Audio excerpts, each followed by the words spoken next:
Hi there and welcome back to another edition of Nothing Exceptional. This review is of Avengers Endgame. If you have not seen this movie yet, stop watching this video. I'm going to spoil some stuff as well as complaining about some of the things that I thought were a little bit wrong.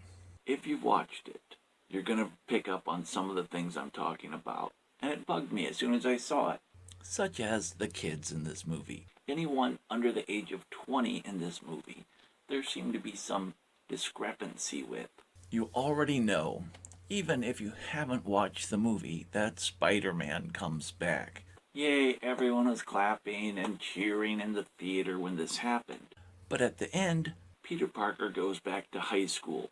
He walks back in, there's his buddy. The same one that he went to high school with before. Were they both snapped out? Is that what happened here? I don't know.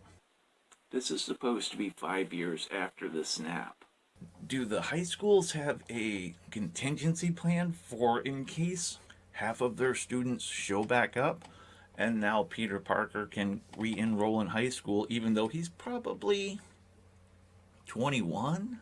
Another problem that's with this movie is with Hawkeye's character itself. Now, we all know from watching the Guardians of the Galaxy movie that a Titan once held just one of the stones, the Infinity Gems, the Infinity Stones, these powerful things. But he could only do it for a brief moment. How, in God's name, did Hawkeye hold the Soul Stone?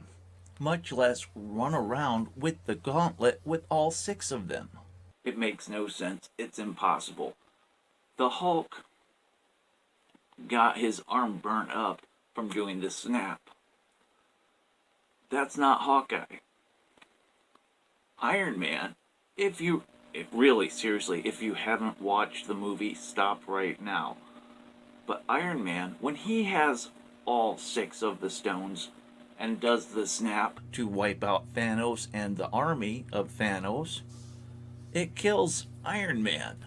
It took the son of a planet with Drax the Destroyer and Gamora and Rocket Raccoon to hold 1 stone. Iron Man is a man. You see the problem I'm having with this?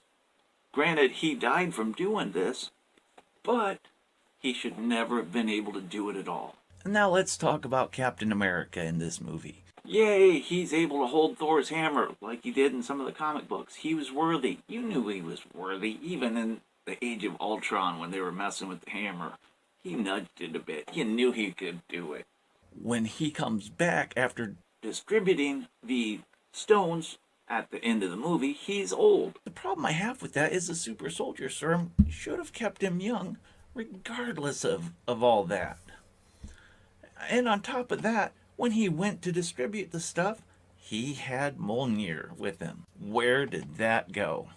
Not only did he have the super soldier serum, he had a god's artifact, a god's weapon with him. All this adds up to me thinking this man should not have aged. Even the beginning of this movie dragged out a little bit. Because everyone was going, oh, it's been 5 years and I got my people, my friends are gone. It was a lot of moping around. So 98%, when it drags and there's so many inconsistencies, is really steep. I mean, that's a huge gratuity. Way to go, Rotten Tomatoes. The most I'm going to give this movie, because it was so exciting. And because it made everyone happy. It made people cry. It made people clap. It took you from one end of the spectrum to the other. The most I'm giving it is 4 out of 5 stars. It's not even close to 98% though. It's not. So until next time, kids, be good to each other.